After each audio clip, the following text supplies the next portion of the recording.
தமிழ்நாட்டில் இது வரைக்கும் பார்த்தீங்கன்னா 17 சட்டமன்ற தேர்தல் நடந்திருக்கு. இவ்வளோ 17 சட்டமன்ற தேர்தல் நடந்தாலும் எல்லாரையும் அந்த 67, 77 1977 நடந்த தேர்தலில் அகைன் பார்த்தீங்கன்னா தளபதி விஜய் அவர்கள் சொன்னதுலேருந்து நிறைய பேர் பேசிகிட்டு இருக்காங்க. அப்படின்னா அந்த தேர்தல் மட்டும் ஸ்பெஷல். 17 தேர்தல் நடந்திருக்கு. ஒவ்வொரு வருஷம் 5 இயர்ஸ்க்கு ஒரு டைம் நடந்திருக்கு. சில டைம் ஆட்சி கலைப்பு முன்னாடி நடந்திருக்கு. ஏன் அந்த தேர்தல் மட்டும் ஸ்பெஷல்? அந்த தேர்தல் அப்படி என்ன நடந்துச்சு? 2026 எப்படி இருக்க போகுது? ஒவ்வொரு 17 தேர்தலையும் ரொம்ப நம்ம அரித்மெட்டிக் கால்குலேஷன் நம்பர்ஸ்லாம் போகாமல், ஏன்னா நிறைய பேர் அந்த நியூஸ் சேனல் நம்பர்ஸ்லாம் போட்டிருப்பாங்க. மக்களின் எண்ண ஓட்டம் எப்படி இருந்திருக்கு, ஒவ்வொரு தேர்தல் அப்பயும் மக்களோட எண்ண ஓட்டம் எப்படி இருக்கு, அவங்களோட மாபோட மூட் செட் எப்படி இருக்கு அப்படிங்கிற ஒரு சின்ன ஒரு அனலைஸ் இந்த வீடியோவில் இருக்க போது. ஸோ ஃபுல்லாக பார்த்துட்டு கமெண்ட்ஸ் பண்ணுங்க. 2026 அப்படி இருக்க போதான்னு சொல்லி பார்க்கலாம். ஃபர்ஸ்ட் நம்ம லேட்டஸ்ட்லேருந்தே வருவோம். 2021 தேர்தல் இப்போ எல்லாருமே நம்ம வாக்களிச்சிருப்போம். இந்த தேர்தல் பார்த்தீங்கன்னா ஒரு அலை இல்லாத தேர்தல். ஸோ எந்த ஒரு வேவுமே இல்லாமல் ஒரு நியூட்ரலாக ஒரு மைண்ட் செட் பார்த்தீங்கன்னா ஃபுல்லாக இந்த சைடும் போகாமல் அந்த சைடும் போகாமல் ஒரு 10 இயர்ஸ் ஏடிஎம்கேயோட ஆன்டி இன்கம்பன்சி ப்ளஸ் டிஎம்கே ஒரு பலமாக கூட்டணி இருந்தனால டிஎம்கே பவருக்கு வந்திருக்காங்க. பட் அதுவுமே பார்த்தீங்கன்னா ஏடிஎம்கே ஃபுல்லாக வாஸ் அவுட் ஃபுல்லாக போயிடுச்சு அப்படிங்கிறது இல்லாமல் ஒரு 75 சீட் எடுத்தாங்க. ரொம்ப ஒரு நல்ல ஒரு சேலஞ்சிங் பார்ட்டியாக தான் அப்போசிஷன் பார்ட்டியாக தான் வந்திருக்காங்க. ஸோ இந்த தேர்தல் பார்த்தீங்கன்னா எந்த ஒரு வேவுமே இல்லாத ஒரு தேர்தல். அதே 2016 பார்த்தீங்கன்னா அகைன் பெரிய ஒரு வேவ், எந்த ஒரு வேவுமே இல்லை, ஆன்டி இன்கம்பன்சி வேவும் இல்லை. ஒருத்தர் சப்போர்ட் பண்ணி ஒருத்தர் வரணும், ஒரு மாற்றம் அப்படி வரணும், அந்த மாதிரி கொடுத்த தேர்தலும் இல்லை. ஏடிஎம்கே அவங்க பார்த்தீங்கன்னா அவங்க தலைமையில் பார்த்தீங்கன்னா ரெட்டலை சின்னத்திலே போட்டிட்டு அவங்க 136 சீட் ப்ளஸ் எடுத்தாங்க. இவங்க 99 சீட் எடுத்தாங்க. டிஎம்கே ஒரு சின்ன அலைன்ஸ் காங்கிரஸோட மட்டும் வச்சு ஒரு 99 சீட் வச்சாங்க. டஃபஸ்ட் அப்போசிஷன் பார்ட்டியாக வந்தாங்க. பட் இருந்தாலுமே அந்த ஒரு டயத்தில் பார்த்தீங்கன்னா எந்த ஒரு வேவுமே இல்லை 2016 அப்படிங்கிற மாதிரி நம்ம எடுத்துக்கலாம். 2011 3 எலெக்ஷன்ஸ் பிஃபோர் பார்த்தீங்கன்னா 6லேருந்து 11 வரைக்கும் டிஎம்கே பீரியட் இருந்துச்சு. அந்த பீரியடில் ரொம்ப ஆன்டி இன்கம்பன்சி அதிகமாக இருந்தனால 2011 பார்த்தீங்கன்னா ஏடிஎம்கே ஜெயலலிதா அவர்களும் விஜயகாந்த் அவர்களும் அவங்க 2 பேர் கூட்டணி சேர்ந்து ஒரு 2 பேர் தான் சேர்ந்துருந்தாங்க. ப்ளஸ் ஒரு பலமான கூட்டணியாக இருந்துச்சு. இந்த சைடு பார்த்தீங்கன்னா ஆப்போசிட் சைடில் பார்த்தீங்கன்னா டிஎம்கே, காங்கிரஸ், விசிக, பாமகன்னு ஒரு பெரிய அலைன்ஸ் இருந்தாலுமே இவங்க ஒரு சின்ன இவங்க 2 கட்சி ப்ளஸ் ஒரு லெஃப்டிஸ்ட் கட்சியை வச்சுட்டு 200+ சீட்டில் ஜெயிச்சாங்க. ஒரு வேவ் இருந்துச்சு. அந்த ஒரு ரூலிங் பார்ட்டிக்கு எகென்ஸ்டான வேவை பார்த்தீங்கன்னா கரெக்டாக அவங்க ஏடிஎம்கே கேபிட்டலைஸ் பண்ணாங்க. அதனால தான் ஏடிஎம்கே பவருக்கு வந்தாங்க. டிஎம்டிகே விஜயகாந்த் அவர்கள் பார்த்தீங்கன்னா ஆப்போசிட் பார்ட்டி லீடர் தான் வந்தார். ஸோ அந்த சீன்ஸ்லாம் நம்ம மறக்க முடியாது. ஸோ அந்த ஆப்போசிட் பார்ட்டி வந்ததுக்கு மக்களோட மைண்ட் செட் பார்த்தீங்கன்னா ஒரே ஒரு சைடு இருந்திருக்கு அப்படிங்கிறத புரிஞ்சுக்கலாம். 2006 அந்த எலெக்ஷன்லையும் பார்த்தீங்கன்னா எல்லா எலெக்ஷன்லையும் டக்கு நம்ம சொல்லிட்டு போயிடும். 2006லையும் பார்த்தீங்கன்னா எந்த ஒரு வேவுமே இல்லாத எலெக்ஷன்.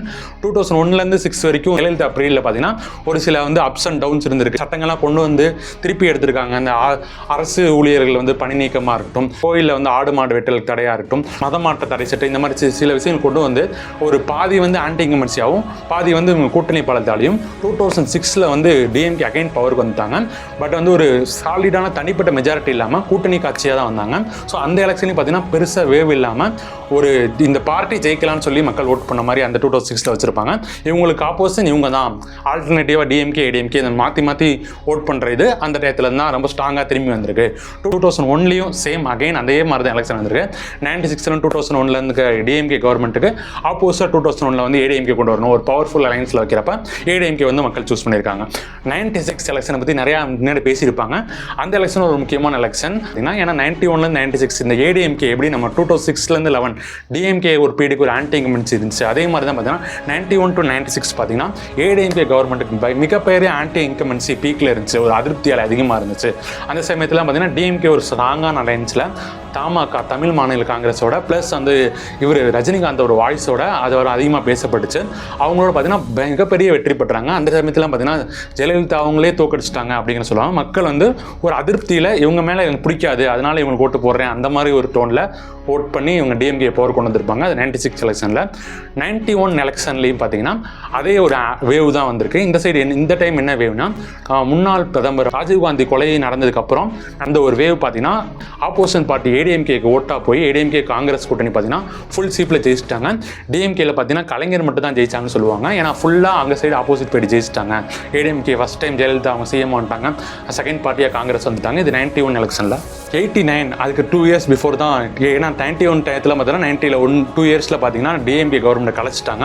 அதுக்கு முன்னாடி நடந்த 89 எலெக்ஷனில் பார்த்தீங்கன்னா டிஎம்கே பவருக்கு வந்திருப்பாங்க. எப்படி பவருக்கு வந்திருப்பாங்கன்னா, எம்ஜிஆர் மாதிரி ஒரு லீடர் பார்த்தீங்கன்னா இறந்ததுக்கப்புறம் கிட்டத்தட்ட 1 இயர் ஜனாதிபதி ஆட்சிக்கு அப்புறம் ஏடிஎம்கே 2ஆக ஸ்பிட் ஆகுது. ஒரு ஜெயலலிதா சார்பாக ஒரு அணியும், இன்னொரு சரி பார்த்தீங்கன்னா ஜானகி அம்மா அவங்க சார்பாக ஒரு அணியும் போட்டி போட்டிருக்காங்க. ஸோ 3 முனை போட்டினால இந்த இடத்துல பார்த்தீங்கன்னா டிஎம்கே அவங்க அப்பர் ஹேண்ட் எடுக்கிறாங்க.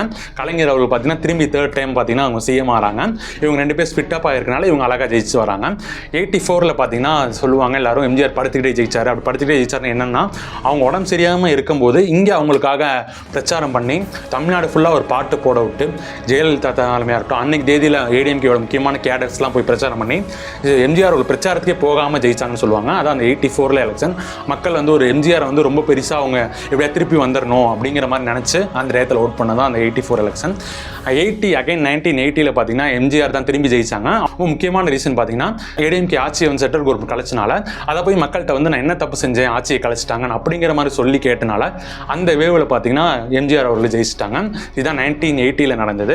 இப்போ முக்கியமாக பேக் டு 1977 ஏன் இப்போ கூட விஜய் கோட் பண்ணார், ஏன் இந்த எலெக்ஷன் மிக முக்கியமான எலெக்ஷன் அப்படின்னா, டிஎம்கே நல்ல பவரில் ஜெயிச்சிருக்காங்க. அப்படி பவரில் ஜெயிச்சுட்டு இருக்கும்போது டிஎம்கேலேருந்து பிரிஞ்சு ஒருத்தர் வராரு, எம்ஜிஆர் வராரு. அவர் பின்னாடி ரசிகர்கள் அவ்வளோ பேர் வராங்க. அதுக்கப்புறம் பார்த்தீங்கன்னா ஒரு இடைத்தேர்தலை வந்து நிற்க வச்சு ஜெயிக்கிறாங்க. அதுக்கப்புறம் நிறையா சீனியர்ஸ் வராங்க. ஒரு புது கட்சி கண்டெஸ்ட் பண்ணுறாங்க. எப்படி இருக்க போது ஒரு பெரிய பவர்ஃபுல்லான ஒரு கரிஸ்மாட்டிக் ஒரு ஹீரோ வந்து அவர் தலைமையில் கட்சியை வச்சு நிற்கிறாங்க, சாத்தியப்படுமா? அப்போலாம் கிண்டல் பண்ணியிருக்காங்க. அவர் படம் வேணா இவ்வளோ நாள் 100 நாள் ஓடும், அந்த மாதிரியான ஒரு கட்சியும் அவ்வளோ நாளில் இருக்க போகுது அப்படிங்கிற கிண்டல் பண்ணுற சமயத்தில் மிகப்பெரிய மாற்றமாக ஒரு இளைஞர்கள் எழுச்சியோட புது வாக்களை நிறைய பேர் வாக்களித்து ஒரு மாற்றம் வேணும், இந்த டிஎம்கே கவர்மெண்ட்டுக்கு ஒரு மாற்றம் வேணும்னு சொல்லி அன்னைக்கு தேதியில் பார்த்தீங்கன்னா அந்த ஒரு சேஞ்சாக 77 எலெக்ஷனில் நடந்திருக்கு. ஸோ அதனால தான் 77 எலெக்ஷனை இப்போ கூட 2026ஓட கம்பேர் பண்ணுறாங்க. 71லேயும் பார்த்தீங்கன்னா டிஎம்கே ஒரு பயங்கரமான எம்ஜிஆர் கலைஞர் எல்லாம் ஒன்றா இருந்து தேர்தலை சந்திக்கிறப்ப சூப்பராக ஸ்வீப் பண்ணி 71ல் பார்த்தீங்கன்னா அதிகமாக ஜெயிச்சிருக்காங்க. இன்ன வரைக்கும் தமிழ்நாட்டில் எந்த கட்சியுமே பிரேக் பண்ணல. டிஎம்கே 184 சீட் ஜெயிச்சிருக்காங்க. ஸோ இன்ன வரைக்கும் அது பிரேக் பண்ணாத ஒன்று. 67 அகைன் ஏன் 1967 சொல்கிறாங்க அப்படிங்கிறது பார்த்தீங்கன்னா, அதுவும் மக்களுக்கு இருந்து தன்னெழுச்சியாக ஒரு மாற்றம் வந்திருக்கு.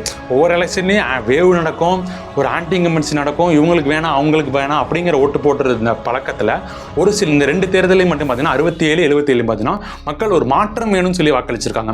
67 பிஃபோர் வரைக்கும் காங்கிரஸ் ஸ்பீடு 15 இயர்ஸ் பார்த்தீங்கன்னா காங்கிரஸ் ஸ்பீடு தான் இருந்துட்டு இருக்கு. அவங்க கிட்ட இருந்து என்டையராக வேறு ரீஜியனா ஒரு தேசிய கட்சியிலேருந்து ஒரு மாநில கட்சி, ஒரு திராவிட கட்சிக்கு அண்ணாவோட பேச்சாக இருக்கட்டும், முக்கிய தலைவர்கள் நெடுஞ்செழியன், கலைஞர், இந்த மாதிரி நிறையா தலைவர்கள் இருந்திருக்காங்க. எம்ஜிஆர் மாதிரி ஒரு கரிஸ்மாட்டிக் ஹீரோ சூப்பர் ஸ்டார் இருந்திருக்காரு, அன்னைக்கு சூப்பர் ஸ்டார். இவங்கெல்லாம் சேர்ந்து ஒரு இளைஞர் படையோடு சேர்ந்து 67 வந்து கண்டெஸ்ட் பண்ணி ஜெயிச்சிட்டாங்க. தொடர்ந்து 3 எலெக்ஷன் வந்தாலும் அந்த இந்திய எதிர்ப்பு போராட்டத்துக்கு அப்புறம் ஒரு மிகப்பெரிய ஒரு மாற்றத்தை நோக்கி இன்ன வரைக்கும் பார்த்தீங்கன்னா அதுக்கு அதில் தோத்த காங்கிரஸ் பார்த்தீங்கன்னா இன்ன வரைக்கும் பவருக்கு வர முடியல. அப்பேற்பட்ட ஒரு பெஞ்ச் மார்க்கை செட் பண்ணது பார்த்தீங்கன்னா 67 தேர்தல் தான். இன்றைக்கு வரைக்கும் நம்ம டிஎம்கே அவங்க அண்ணா தொடங்கின கட்சி தான் ஆட்சியில் இருந்துட்டு இருக்கு. இன்றைக்கும் அவங்க பேரில் இருக்க கட்சி தான் பார்த்தீங்கன்னா ஆப்போசிஷன் பார்ட்டியாக இருக்குது. 2 கட்சி தான் தொடர்ந்து 60 வருஷம் ஆண்டுட்டு இருக்காங்க. அதுக்கு விதை போட்டது அந்த 67 தேர்தல் தான். ஒரு மாற்றம் நடந்தது, அதுதான் 67. அதுக்கு பிஃபோர் 3 எலெக்ஷன்லையும் பார்த்தீங்கன்னா சுதந்திரத்துலேருந்து வந்ததுனால ஸோ காங்கிரஸ் தான் ஜெயிச்சிருக்காங்க. 67 77 2த்துக்கு காமனாக இருக்கிறது மக்கள்கிட்ட இருந்து இளைஞர்கிட்ட மட்டும் இல்லை, இளைஞர்கள் பேஸ் மார்க் புதுசாக வாக்காளர்கள் மட்டும் இல்லாமல் ஒரு மக்கள்கிட்ட இருந்து ஒரு மாற்றத்துக்கான ஒரு விதையாக மாற்றம் நடக்கும்னு நம்பி மக்கள் வாக்களிச்சிருக்காங்க. அதான் இந்த 2 தேர்தலையும் எக்ஸாம்பிள். இப்போ 2026லேயும் அதே மாதிரி மக்கள்கிட்ட ஒரு மாதிரி மாற்றம் வரணும்னு சொல்லி மக்கள் நிறையா பேர் நினைக்கிறாங்க. ஒரு சாமானியன் ஒரு 1.5 கோடி 2 கோடி பேர் தவிர, ஏன்னா அவங்க என்னைக்கும் ஓட்டு போட மாட்டாங்க, யார் மேலேயும் நம்பிக்கை இருக்க மாட்டாங்க. மற்றவங்களாம் பார்த்தீங்கன்னா பெரும்பான்மை மக்கள் பார்த்தீங்கன்னா ஒரு மாற்றம் வேணும்னு நினைக்கிறாங்க. இளைஞர்கள் அதிக அளவுக்கு பார்த்தீங்கன்னா தாவேக விஜய் அவர்கள் வாக்களிக்க அதிக சான்ஸ் இருக்குது. பட் அது மட்டும் போதுமான்னு கேட்டிங்கன்னா போதாது. இந்த மக்களோட ஒரு ஆசை இருக்குது, மக்களுக்கு ஒரு மாற்றம் வரும்னு ஆசை இருக்குது. அதை வந்து இவங்க விஜய் கன்வின்ஸ் பண்ணிட்டாங்கன்னா, அவங்க பார்ட்டி கன்வின்ஸ் பண்ணிட்டாங்கன்னா நிச்சயமாக அந்த மாற்றம் 2026 நடக்கும் நம்ம நம்பலாம். ஸோ இப்படி அவர் பண்ணுவாங்களா மாட்டாங்களா அப்படிங்கிறது உங்களோட ஒப்பீனியனை மறக்காம கமெண்ட்டில் சொல்லுங்கள். ஏஎஸ்ஆர் தமிழ் சேனல் சப்ஸ்கிரைப் பண்ணுங்க.